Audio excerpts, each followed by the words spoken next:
Dr. Kavika with you right now? Yes, Shalom, Dr. Kavika. I saw you come in and leave out. I don't know what happened. I don't know if I did something. that was me. All right. So, this lesson is going to be straight to the point. Can you see my screen? Yes. Yes. Cool. All right. Since you guys are here, we'll go ahead and start. All right. I'm going to be reading from right to left, because there's some things I want to show you in Hebrew. Okay. And it says, he heard Yethro, the priest from Midian, the father-in-law of Moshe, eth all in which he had done Elohim for Moshe and for Yisrael, his people, and that he brought Yahweh eth Israel from out of Mitzrayim. Okay. Again, one of the things that we're looking for in our studies is we always want to know what our destination is, right? So we always want to know what that eth is. So when you're studying this week and you make your way to the Bible Hub, look for those indicators, okay? You look for those F's, because it's going to be a theme that we'll be able to capture more, insight or more information about what the Most High is saying. So we have one right here. And so this first one that he has right here is pointing to all in which Yahweh has done for Moshe and Yisrael. So a lot of times we think, well, what has the Most High done for Yisrael? But he's pointing us directly to what he has done for Moshe as well. So there's some benefits that have been given to Moshe that we don't want to forget about. Okay, we don't want to forget about him. I think in my studies, sometimes I forget about what Yah has done for him, for Moshe. Okay, we know what he's done for Yisrael, delivering from enemies, but he's part of Yisrael. But we need to always remember what Yah is doing with him, because he's the leader.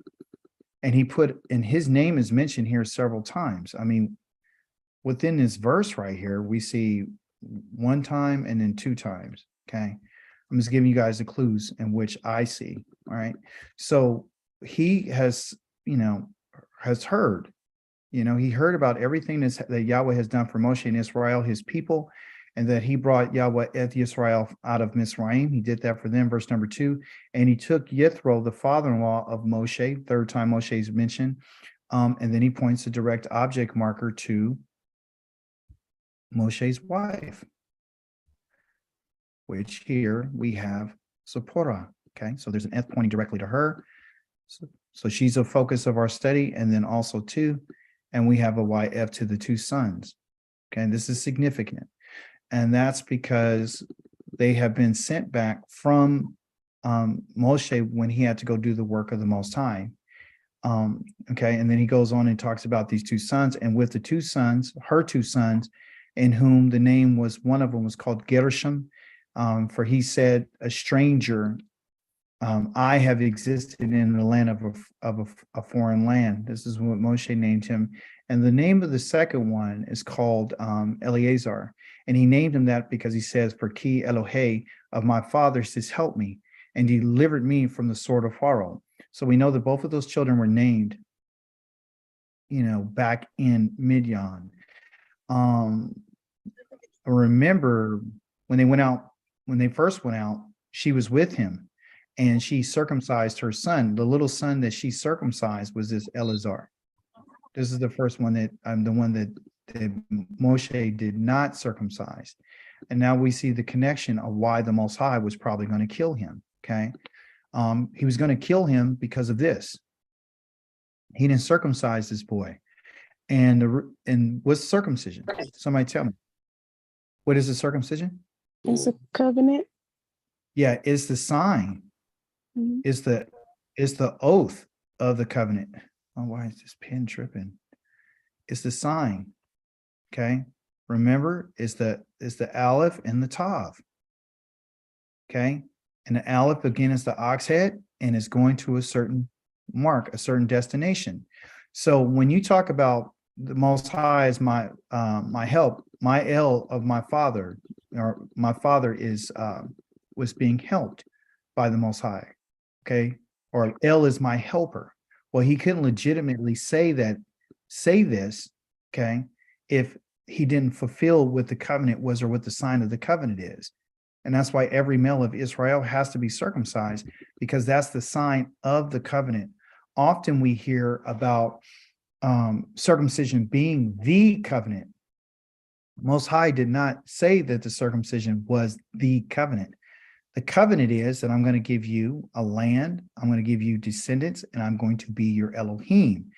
The actual sign of that is your circumcision. That's what's going to put you in the right standing with the Most High, because this is literally the arrow that points to the covenant, you see?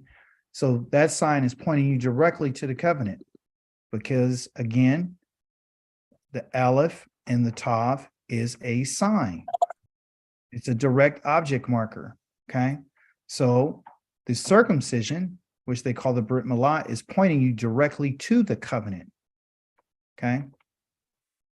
So I want to be clear with that. So it would have been for him to say, every time this kid's name was mentioned, Elazar, meaning my El is my helper, and especially of my fathers, if that was the case, and his fathers are Abraham, Yitzhak, and Yaakov. So if he didn't follow up with this, the Most High said that if you don't do this, you're breaking my covenant if you fail to circumcise your children. And that's why the Most High was going to kill him. Okay. And it would have been a contradiction. Yeah. So yeah, I saved him. Verse number 5. We're going to try to get through 17 tonight, because on Yom Kamishi, we're going to do 18. And then on Shabbat, we're going to do 19 and 20, hopefully. Wait a minute, we're in 18. We're doing 18 tonight, 18 tonight. Yom Kamishi, we're going to do 19. And then if Yah is willing on the Shabbat, we'll do 20. And so came Yethro, his father-in-law, to Moshe with his sons and his wife to Moshe. So you see, this is all about Moshe, and this is about Yethro, right? In the wilderness where he was encamped on the mountain of Elohim, which is Mount Sinai. Verse number 6, and he said to Moshe, it was said to Moshe, the Ani, meaning I, your father-in-law, Yethro, is coming to you with your wife and your 2 sons with her. Okay. And so Moshe went out to go meet the father-in-law, and he bowed down and he kissed him. And they asked each other about their shalom, their well-being, and they went into the tent. Okay. So now there's a reunification of the family between Moshe, his wife, and his 2 sons. Apparently, we see that, they've been with the father-in-law. So now the father-in-law understood, okay, well, now that the mission is complete, now I have to bring my daughter, which I gave her to him, and her sons. And so it's a reunification of the family to bring the family back together, because that's what a wife should be. She should be with her husband. She shouldn't be living at home with her father. In spite of everything that he went through, it was just a season where they were apart, but now they're bringing them together. Okay. Verse number 8. And now it says, and told, which is the Y saper. A safer, everyone, in this Hebrew word right here, okay, which is the samak, the pay, and the resh. It means a record. Okay. Oh, come on. It means a record. Okay. It means a record or record keeping. Okay. It means an accounting. Okay. So when you ever hear of a book called a sefer, I know you guys heard this, it's called a sefer or a sefer, which they would say is a scroll, and sometimes it's known as a book. Okay. So there's books that record and keep accounting of everything that's happening. So Moshe is literally going over everything that the Most High has done with his father-in-law. Okay. And again, we're seeing that Aleph and that Tav again, pointing us to what? It's pointing us directly to everything that he has done, Yahweh has done, to Paro and to Mitzrayim. Okay, so this is the second time that it's mentioned. So that should be our focus of what did he do? Upon and for the sake of Israel. And also too, he begins to tell his father-in-law about all of the hardship, the hatala'ah, okay, in which they found on their way. What type of hardships? Let's talk about that. What were some of the hardships that they found on the way when they came to Mount Sinai? What are the hardships that they faced? Hunger and thirst. Yep. So some of the hardships were a lack of food, a lack of water. Okay. We also see there was a great deal of complaining. There's a great deal of arguments. There's a lot of uncertainty, but the main things were this food and this water. These are the two main things that I saw that they're always complaining about is their stomach, and and always talking about, well, if we don't have this, then we're going to die. So he's starting to open up his heart about the hardships that they face in life and in any type of situation in our lives. We're always going to have some type of hardship. There's going to be hardships along the way, the journeys. And I believe the Most High is showing that to us through their lives. Like, okay, even though I will deliver someone from their enemy, and even though I would deliver them from their hardships and their oppression, and some people in Christian life were like, well, you're saved. Well, here it is. You can see that they still experience hardships. And these hardships are there, like I said in the past, because the Most High places them there. And the reason why he places them there is in order to bring about what I would call a solution, right? That's why hardships exist, because you're looking for answers. And the Most High is bringing upon these hardships, as we find in Deuteronomy chapter number 8, where he says, I test them to find out whether or not that they would do what I'm saying, is in order for them to seek an answer from the Most High, okay? And then he says, the hardships that came upon them on the way and how he delivered them, they were also faced with what? What else did they have to deal with? They had a little war that they had to fight. Remember? When they fought with Amalek, right? So these wars are going on, the bitter waters are going on, things are just getting tough, okay? So he's expressing all this, and so the father-in-law, he rejoiced. In verse number 9, he rejoiced in all the good in which Yahweh has done for Israel, and whom he had delivered from out of the land of Mizraim. And then he said, Yethro, blessed be Yahweh, in which has delivered Ethkim you out of the land of Mizraim, and from Pharaoh, who has delivered Eth the people. Again, pointing our attention to the people. This is what I've done. I've caused to be delivered the people from out of the hand of Pharaoh, out of the hand of Mizraim. He wasn't just under Pharaoh. They were under everybody that was there. They were under every single person, being a second-class citizen or a third-class citizen. They weren't worthy of any respect or attention.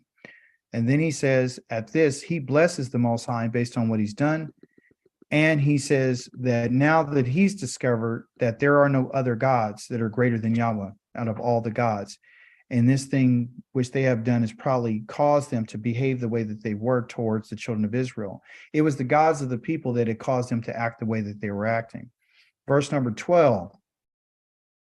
And Wayikak, okay, and he took Yethro, his Kohen, his Kothane. I say Kohen because he is a Kohen. This right here is called a Kothane. Okay, and versus a Kohen. A Kohen is a priest. A father-in-law is he's your father-in-law. But the Most High tells us something about a father-in-law. Okay, he told the children of Israel not to intermarry with the other nations that they were going into, because he was talking about that their father-in-laws could influence them. They can influence you to serve their gods. So what we're seeing here, as we're going to see in just a moment, that father-in-laws will have influence upon the son-in-laws. And we're going to be able to really see an example of that here soon. And so the father-in-law of Moshe, what he did after making this blessing, he did an olah, he did an offering, and he offered sacrifices to Elohim, and came Aaron with all of the elders, the Zaken of Israel, to eat with bread with him and the father-in-law Moshe before Elohim. This is the part where I want to finally get. That's why I was kind of running through that.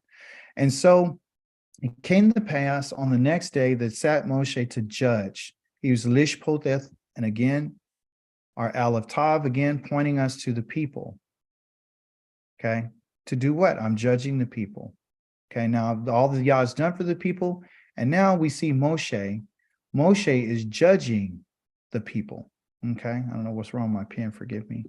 And he stood the people before Moshe, and they stood before Moshe. Look how many times Moshe's name's mentioned, from morning until the evening. So when the sun went up, all the way till when the sun went down, the people were coming to stand before Moshe. And when Saul the Kohen, or the Kothane, the father-in-law of Moshe, which is Yithro, and he said, and he saw what? Again, he saw all in which, not all which what Yahweh has done. He's seeing everything that Moshe is doing, and they say for the people, okay? But I would like to let you understand that this word for can also mean to, okay? So yeah, he might be doing something for them, but he's also doing something to them, okay? And so his father-in-law is listening, you know, he has an observation, and of course, he's seeing everything. This is a participle. He's seeing everything that Moshe is doing, not only for the people, it looks like a benefit, but he's actually doing something to the people, okay? He's giving judgment, but in that judgment, something's happening that he wants us to be aware of. This Most High brought this story in for a purpose, okay? Then he asked a question. Right here, beginning on the right-hand side of your screen, it says ma, okay, which is called an interrogative, which is a question. Ma hadavar hazeh, what is this thing, okay? What is this? What is this thing that you're doing? He puts great emphasis, this thing that you're doing, that you, Atah, are doing to the people, okay? Not for the people, to the people, okay? Why are you sitting alone and all the people are standing before you from the morning until the evening? That's the question he's asking. Why are you doing this? You know, why and what are you doing and why are you doing it? And I think that's a question that we all need to ask ourselves about some of the things that we're doing. The first thing we need to understand, and anything that we do in life, is what are we doing? You need to know what you're doing, and you always have to know the purpose, and you always have to know the why. I was taught this in business, and I really didn't understand it, right? And I'm like a sales guy too.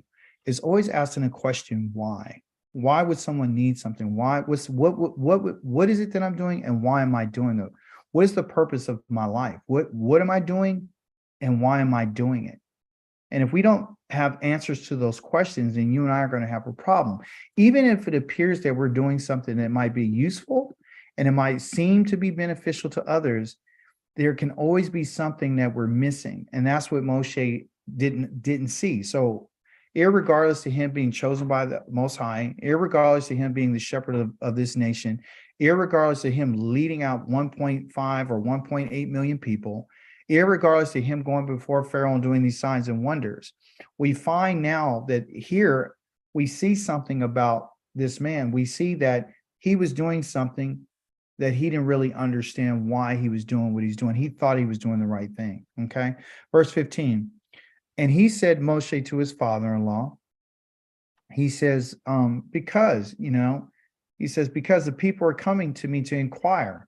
You know, they're lidrosh, meaning they're coming to seek an answer, because that's what this means. To inquire means to seek, okay? And what are you seeking? You're seeking an answer, okay? You're seeking an answer to a question. So the people are coming and they're having questions that need to be answered. And often we ourselves are looking for answers. And then so we look and we go to other individuals and we're asking them, what's the answer, right? Which is good. You should have somebody that you can go to and consult, and the person should have a relationship with the Most High that could be able to help you answer that or lead you in the right direction. Verse number 16, and when, he says, when have they a difficulty, when there exists to them a thing, okay, a matter. They really use this word right here incorrectly. It's not difficulty. It's just a matter. That's what a davar is. A davar is not a difficulty. A davar is a thing or a matter. They come to me and I judge between one, right? An ish and a re'ehu. So one man and his neighbor, his companion. Okay. That's what ish is a man. And this right here is a re'ehu, meaning his companion. And I make it known to them. I cause them to know eth. I point them to what they should know. And what they should know is the kukay, which are the statutes and decrees of Ha Elohim. And let me pull it up right quick, a little more for us. This is what they're seeking answers. This is what we should learn, is that we should understand or to be known or cause to know what the kukai is or what the kukay is, which is the statutes of Yah, of Ha Elohim, and the Yeth, the Torothai. This is the only things that are going to solve our issues. And this happened before they were in the land. Okay. They had issues when they were in Mitzrayim. They had issues when they were in the wilderness. They had issues when they went into the land, and they have issues right now, even when they're exiled. So when we're looking for an answer between anybody with any given situation, the first thing that you and I want to go look at is go find the kukai or the kukay, which are the plural for kukai or kukim, and you want to find out what does the Torah say about it, okay, about his laws, okay, not the laws of the United States of America, right? Of course, if you're dealing in business with somebody out here, we're in exile, you're forced to have to look at those things. But the first thing one should do, especially one who calls himself a Hebrew Israelite or who has said they're following the Most High, you and I should go to the kukay, okay? We should go to the kukay of the Most High, and we should go to the Torah. That's why I told you last week that my mandate is to teach us, all of us, about the kukay and the Torah, his Torah, his instructions. Because if you don't have those things, when any type of situation pops up, you're not going to know how to respond, okay? That's very important. Verse number 17, and he said, while you met at the Kothain to Moshe, he said, Allah to him, lo. This is lo tov right here. Add that to your vocabulary. Lo tov, okay? Lo tov. That means that this is never, not, but never, forgive the pen, never, not good, but never functional. This is not functional because that's what tov means. It doesn't just mean good. When the Most High made the morning, he said, the first day, and he saw that it was good. No, that's not, that's an abstract term. What he's talking about is the function. How does it function? Does it respond the way I need it to? Is it beneficial to others? Is it going to be productive? Am I going to see something? Am I going to see some results? Right? So this idea of being available for people by yourself is not a good thing. Okay. So you say, well, that's Moshe. It's not a big deal. You know, he was the man the Most High chose, so that's his problem. No, the Most High is teaching us something. Okay. The counsel, which we need to listen, is from our elders. Okay. Our elders give us counsel. That's what an elder is supposed to do. Someone to give you counsel, someone to help you to understand things. Elders are the ones that the Most High chose for us to show respect to them, but also not only to show respect and get up when they walk in a room, but sometimes we need to listen to what they have to say. See, Moshe was an older man. He was around 80-something years old, but he was still a person who was willing to listen. Let me ask you a question. How old do you think Reuven was when his father called him into the room before he died and he put him in check and told him about himself? How old was Reuven?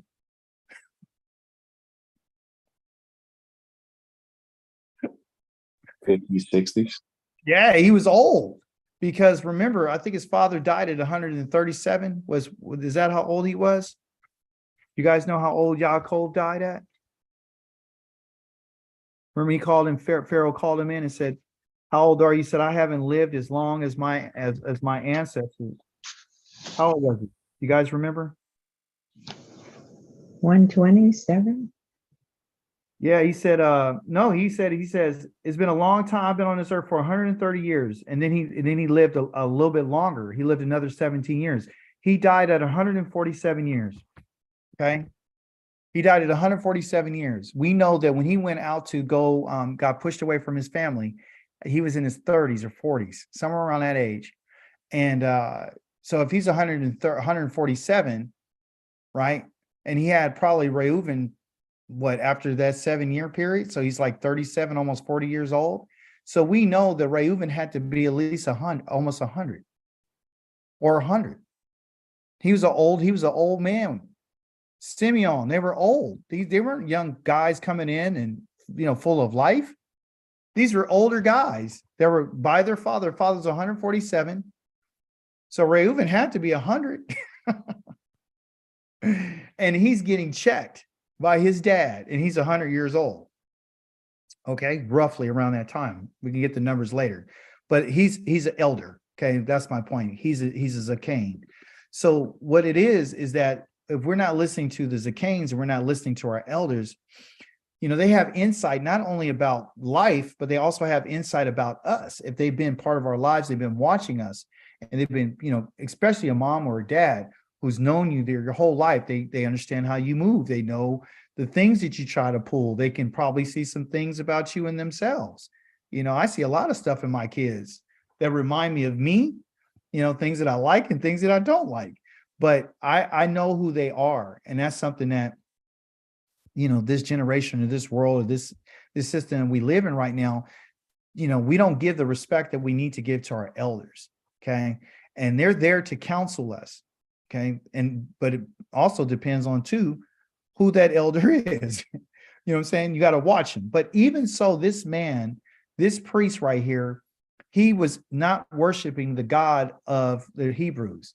He had to come to that after he witnessed what the Most High did for Moshe and the children of Israel. It changed his mind.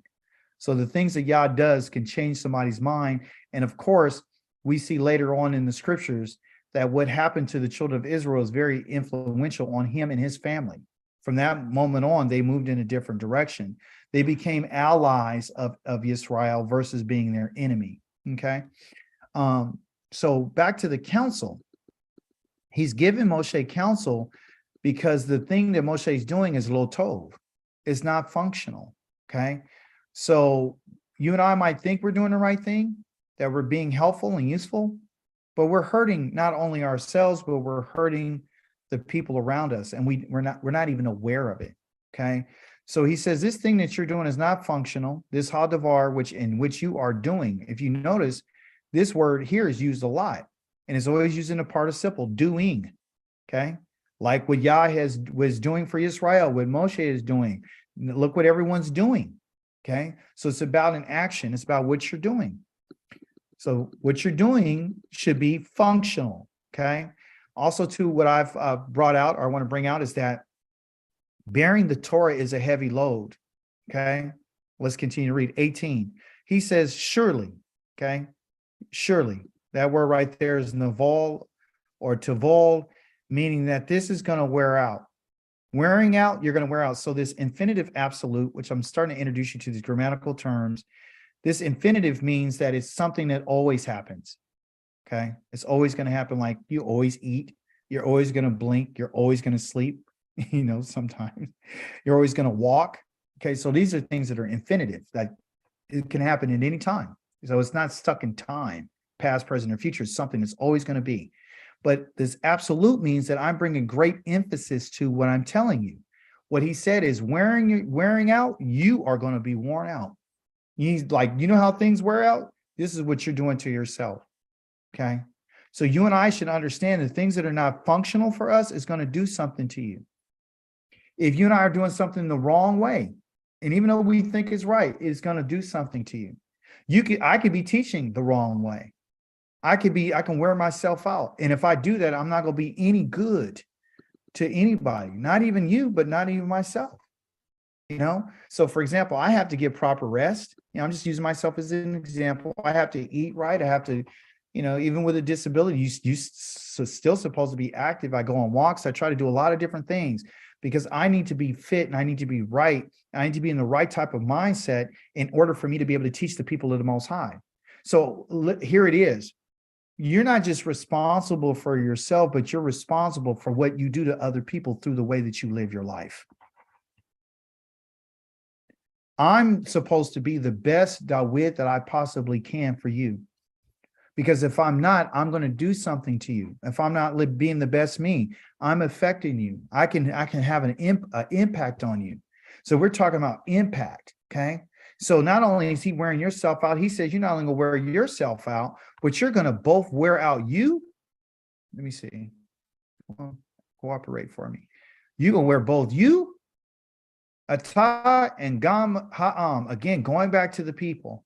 This is how these people and who Asher you are with, for this is too much for you. This is too much. Okay. The Torah and the responsibility of community has to be shared. It's a shared responsibility. In the household, it's a shared responsibility. One person can't do it all. You know, I can't sit back and watch my wife do everything and I can help and I won't give any assistance. I got to find a way to support the environment. Like, I don't want her to be worn out, because if she's worn out, then she won't be no good to me. You see? So we got to look out for each other. And this is what this father-in-law, this is what this Kohen, this one who's established, this one who has life experience. You know, Moshe knew he was a Kohen. He was a trusted advisor. He watched his life. He knew what it was. He brought his family back to him, you know, making Moshe responsible, saying, listen, this is your family. Verse number 19, Atah Shema. Now he gives him an actual order and command right here. He says, listen to my voice. Listen. That's all the command is, which Yah points us back to him. Listen to my voice. Isn't this what Yah says to us all the time? I will give you counsel. Okay. I will help direct you, right? Not that you should respond and do what I'm telling you. I just want to give the command for you to listen. That's always going to be the case in step number one. You can consult people. You can be a counselor. You could do all those things. You can reach out to people, and all you need to first ask them is this. Look, I'm not trying to make up your mind for you. What I'm trying to do is just get you to listen to my voice, my counsel. If you would just give me that much, whatever your decisions you're going to make are your decisions, but at least afford me the opportunity to help you in whatever kind of way that I can. Okay. So now we see that he's given a command, listen to my voice, and I will give you counsel. Yah tells us exactly the same thing. Listen to my voice and I will counsel you. If you're not going to listen, then there's no reason for us to talk. There's no reason for you to give counsel to somebody who won't even give you their ear. You understand? So what is Shema? Shema is to listen to what? The breath. The word Shema has to do with Shamayim, which is the heavens, meaning the breath of you, right? The word shame is in there, meaning your name and your character. The person that you're listening to is the breath of them. Is this the breath that you can trust? Is this the person's character that you can trust? Are they worthy of you giving them counsel? I can see you not listening to anybody who you don't really understand, or nobody who really knows you, or even the information that they're talking about, they don't know it well. You shouldn't listen to nobody like that. But this man is established as a priest. He gave him his daughter as a wife. He took his family in when he was out doing his business. And now that that's over, now it's time for you to take your family back. Okay. And he listen what he says. And he says, why he, meaning, and it shall be.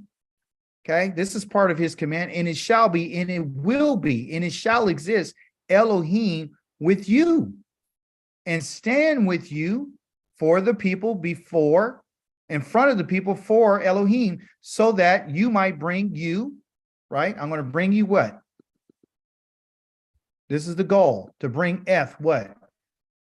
To bring, I want you to bring, they're going to bring to you the difficulties, the hadavarim, these things, these difficulties. Again, false. These matters. I want them to bring these matters to you, okay? But the matters that they're going to have to bring to you are going to be the ones that are going to be significant. And the other ones, you're going to have to teach somebody. So listen, that you can bring to Elohim. So now we're setting up a system. Verse number 20. This is a causative action. I want you to his harta, okay?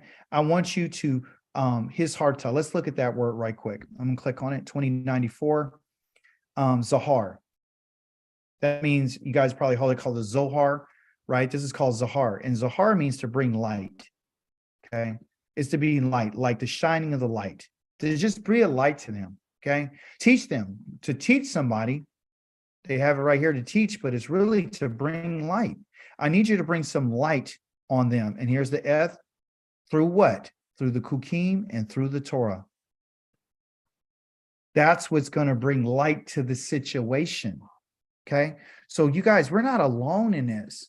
Yah has given us the equipment that we need. So it wasn't like his father-in-law was removing anything from him. He wasn't replacing the Kukim, the HaKukim, queen, in the Et the Toroth, the Toroth. He wasn't getting rid of these necessary words of the Most High. He's not getting rid of these things. His counsel is not to shake and get rid of the Torah.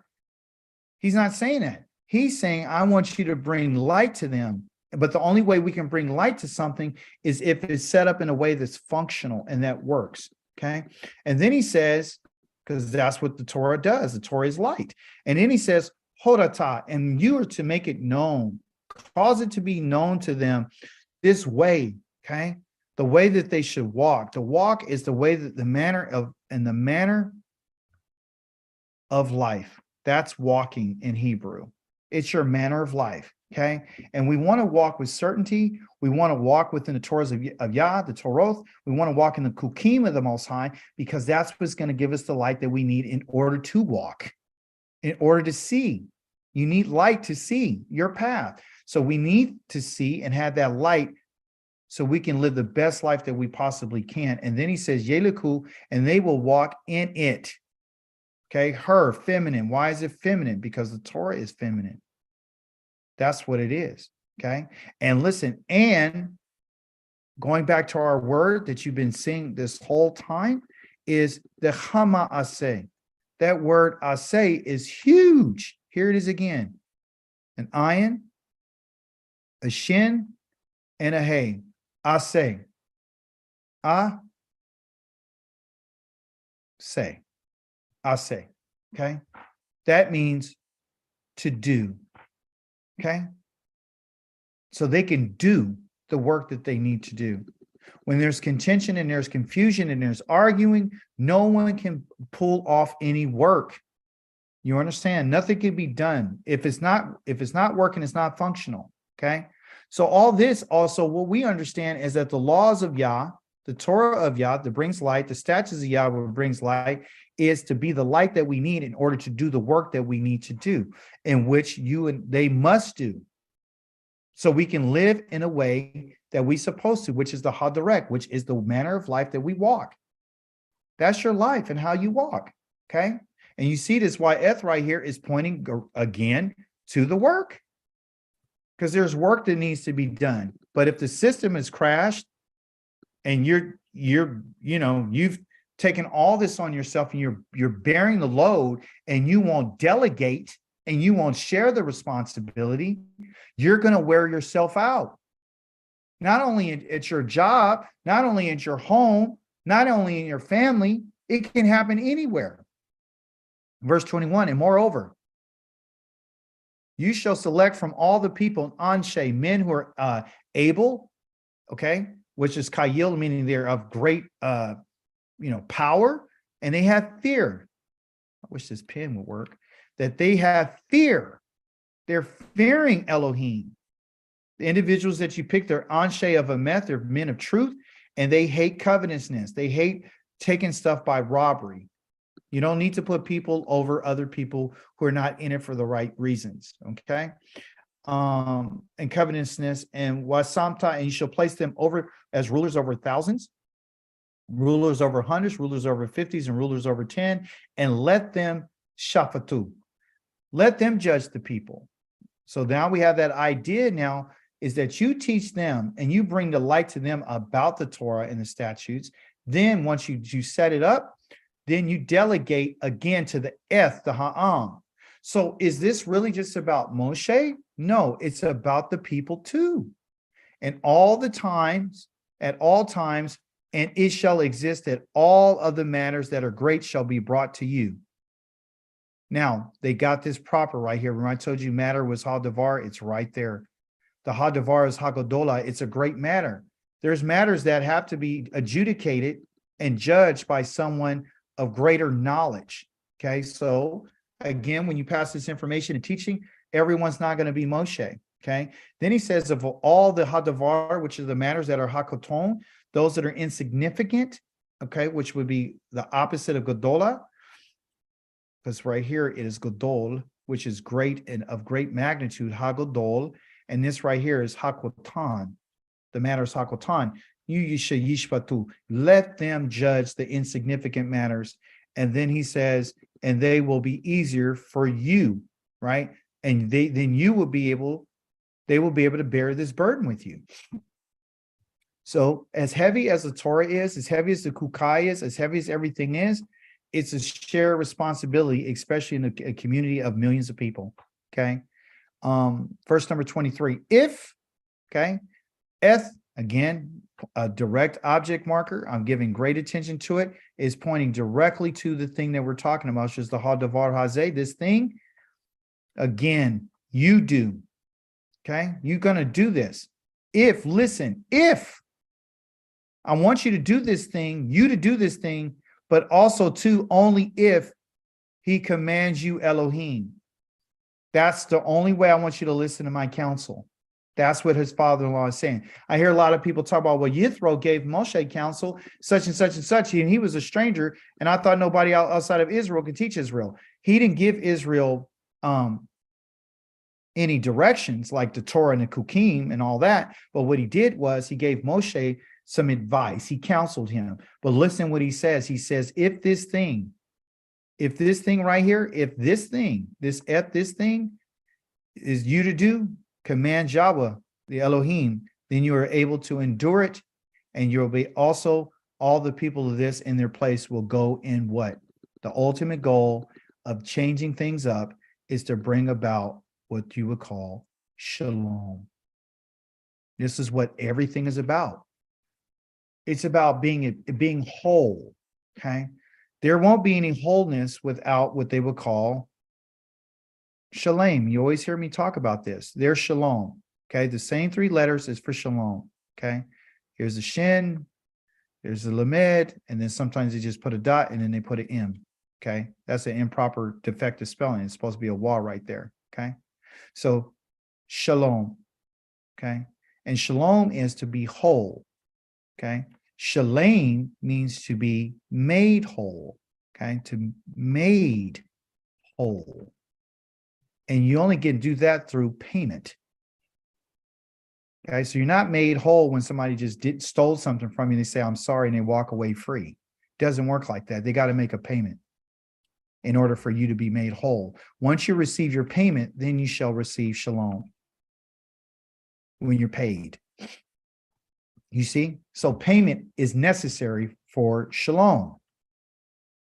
Necessary. Yah says, I put you out of the land until the land is paid her what? Her Shabbats. Once that's satisfied, then we'll be at shalom with Most High and the land. Okay? So here it is, verse number 24. Yishma, and he heeded. He heeded, he listened, and he paid attention, Moshe, to the Lakol of his Kothano, which is his father-in-law. And again, one of our favorite words this time is Waya'as, and Waya'as means, and he did, which is the same word for Asa. They just took off the hay because they added this wa. It's a grammatical reason. So it's still to do. Okay. And so he did, which is to do, all in which he said. That's what he did. But we know that he only did this after he consulted, and it was a command by the Most High.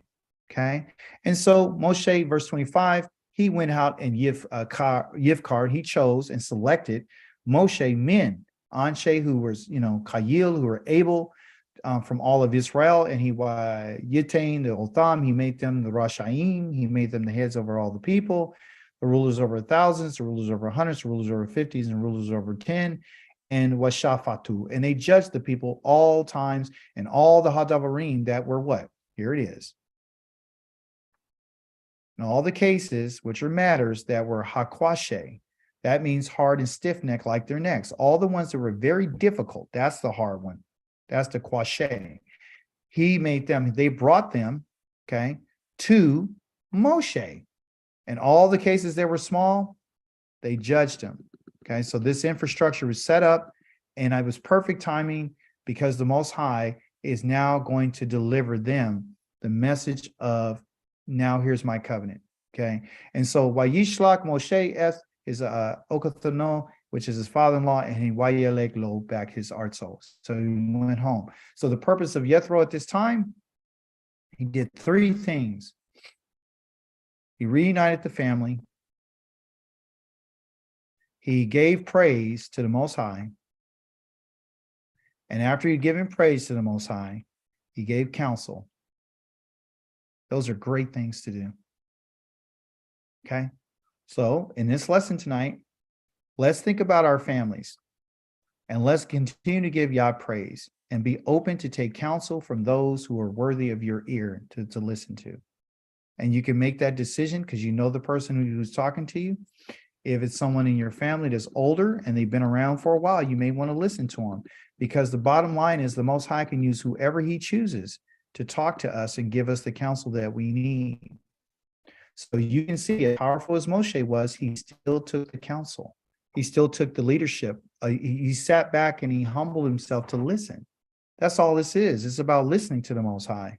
And we're going to continue down this road, and we're going to see that that's what the Most High has been looking for the whole time, is for us to listen and for us to take some counsel so you and I can live lives that are functional. Hallelujah. Hallelujah. Hallelujah. Very simple lesson, right? But it's also very impactful.